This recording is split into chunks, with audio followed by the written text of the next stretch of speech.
and welcome back to another episode of Cranked Automotive, the Suzuki Sierra engine swap, episode number 2. We've been doing a little bit here and there, got the mounts on the motor and everything like that. I'll show you guys that pretty shortly, and a few other little trinkety bits that you got to do to get it all happening. Also had the flywheel machined and got the new clutch kit and a few other little bits. So let's see what we've been up to, and we'll start getting the motor in. So, got the Suzuki Swift, the G16B Swift, thermostat housing cap on it. That's one thing you need to do so you get the right angle. And I'm just going to try and utilise the old Bellino water outlet and hose and stuff like that, try and make it fit. So that actually goes to the top hose and the bottom hose goes to the water outlet or inlet to the water pump sort of thing. So we've got that happening. Now with the engine mounts, I've used one VL Commodore engine mount on the passenger side. So that bolted up pretty well actually, so hopefully it's not too much of a pain in the ass to try and line it up to the bolt holes on the chassis, but we'll see how we go. And just used the Sierra engine mount on the driver's side because it was right. We'll see how it goes. If it vibrates, I'll just replace it, but yeah, it's a bit hard with things closed at the moment. Now this engine bracket inside here, everything lines up with the Sierra mount off the G13 motor, but you have to drill out this bolt hole a bit so it lines up. I reckon it's about 1 mil, but I think they're talking shit because you got to take a bit more than a bloody millimetre out, that's for sure. So, but no, it works, so just take your time and do it right sort of thing. Don't want to damage it too much. And move this stuff out of the way. With the clutch cable bracket, you've got to chop out a corner there, so it's pretty simple stuff really. Doesn't bind on anything, so everything bolts up. I'm quite surprised actually. It should be quite an easy little swap. And we've got the flywheel machine, so that's what they should look like when they're done. And whatever you do, don't put your grubby hands all over it. Keep it clean. I usually spray them with brake clean and wipe it off with a clean rag. Just make sure it's all clean because you don't want to contaminate a brand new clutch. It's pretty much common sense. This clutch kit also comes with a clutch alignment tool, so yeah, lines up pretty well with the spigot bearing. So we'll show you that. One thing with flywheels and that, always torque them to spec. Torque your bolts, don't give them ugger-duggers, just as much as you want to. You know, last thing you want to do is go through all this time and, you know, flywheel bolts come loose or snap, or, you know, pick up a thread or something like that, something bad happening. And I value my legs and other people's legs, so, you know, that'd be pretty unfortunate if it come out going, you know, 5,000 RPM, make a bit of a mess. So do it right and you should be all good to go. So let's get the flywheel and clutch on, and I think we'll be pretty right to start getting it in the engine bay. Let's get it happening, mate. Righto, so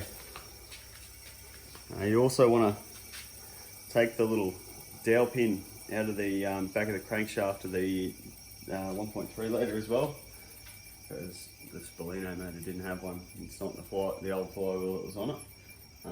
Another thing is make sure your threads are clean in your bolt holes and see if they're open or closed, because you might have to put a bit of extra goob on to stop oil coming back through the threads.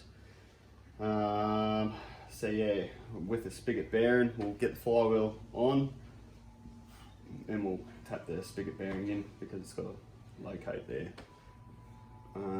Just make sure the bases of everything's clean. I usually just use a wire wheel on a drill.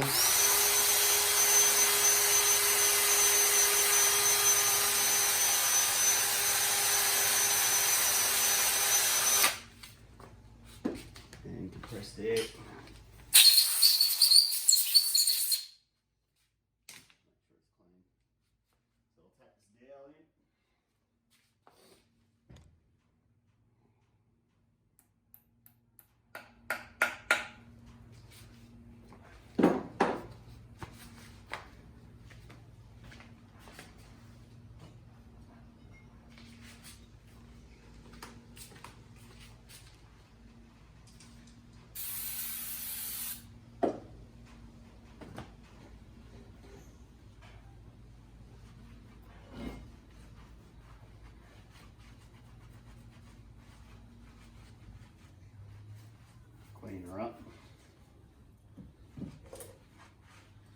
sure she's all good. And also another thing, I usually, well, not usually, I always put Loctite on the flywheel bolts. It's probably a bit too much. Spread the love a bit. Usually do this to all the bolts before I put the flywheel on, just so everything's ready and you can screw them in.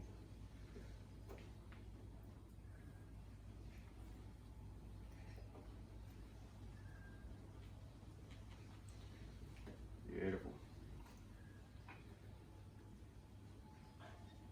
And torque wrench. So I'm doing the torque settings at 75 Newton meters. There's a bit of different sort of information there, but I'm pretty happy with 75 Newton meters, so at least I know what they're set at, and a bit of Loctite, so we'll whack it on. And we're locating the flywheel onto its dowel pin.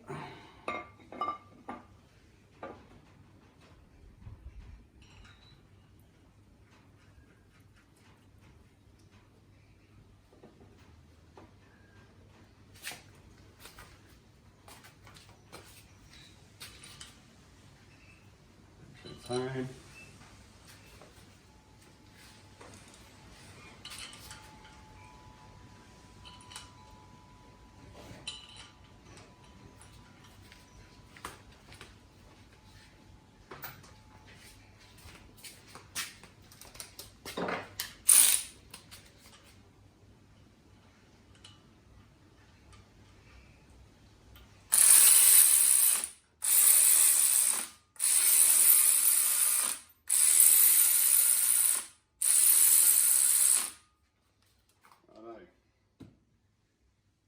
Now the next sort of thing you want to do is try and lock the crank, otherwise it's just going to spin on you, unless you have a mate on the other end of the engine. So I usually get a bell housing bolt. So you can try and, well, can't find the proper tool for it, it's been a bit of a pain in the ass, but I've just got something on the crankshaft, it's going to hit on the ground sort of thing. Just to stop the motor from spinning over and try and torque it down. So usually I'll put a bolt in there and have a special tool to do it, but I can't find it anywhere. Let it work. I'll see how this goes.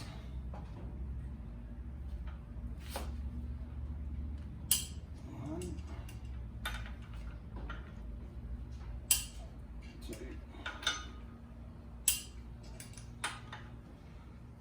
4, 5, 6. I'm using the back.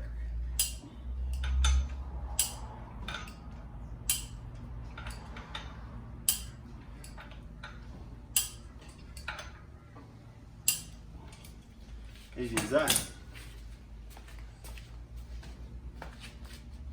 So we'll whack the clutch on. So with the clutch kits, always check them before you put them on and put them in.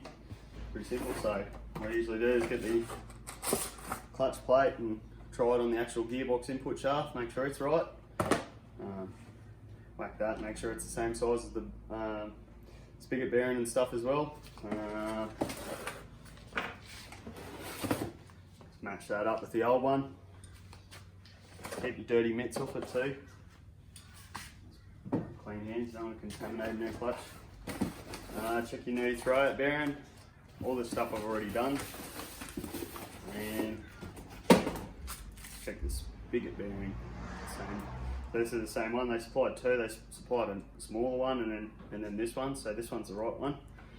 So we'll knock that in, and then when you're knocking these in, you always want to knock them in on the outside diameter. So you usually get a socket in the outside diameter and put them in. So never do them on the inner race because you'll bash the guts out of the bearing. Pretty simple stuff.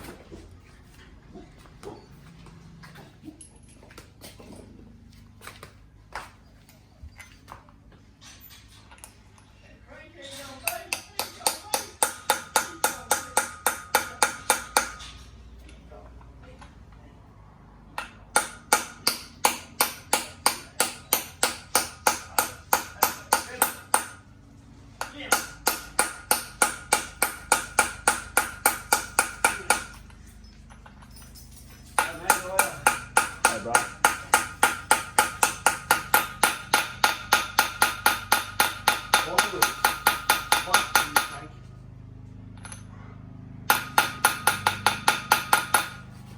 Beautiful. Oh yeah, nice. But how do you tell if it's all good?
Had the driver's side stud on the gearbox snap. It was just so tight, and yeah, she was in there. I got the left one out. It was fairly easy, so I wish they were both like that. Would have saved a bit of time, but so well, I filmed the drilling of it. I drilled out the broken stud, and then had to run a tap and that through it. So, but no, it came up good. It's tightened right up. So, pain in the ass. But you get that on older cars, and it's always a good idea to put a bit of grease or just something on the threads so they don't rust in there. Just something. So I'll clean up the rest of that gunk inside the box and new throw bearing on, and get the motor in. Should be sweet.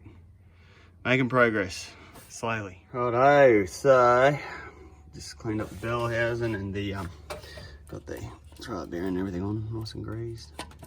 Nice. Trying to put too much grease on it, otherwise it'll end up in the clutch. But be moderate. So yeah, everything looks good. I'll start putting this engine in.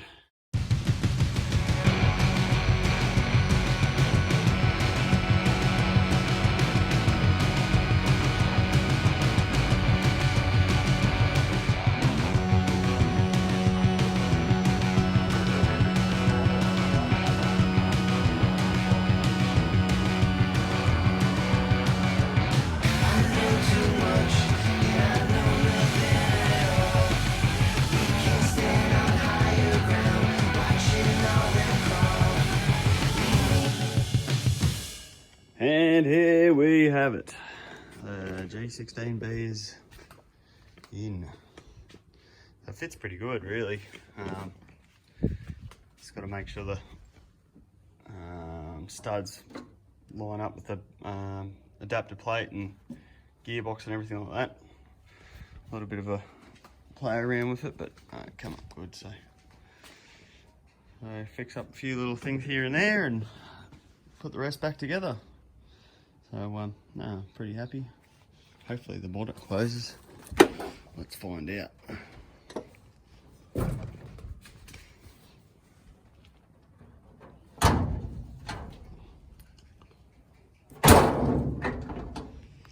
Right, so might be a bit of a tickle somewhere, but that's all right. Massage the bonnet a bit, it'll be fine. We'll sort it out. Sweet as. So that'll do it for this episode, guys. Thank you very much for watching.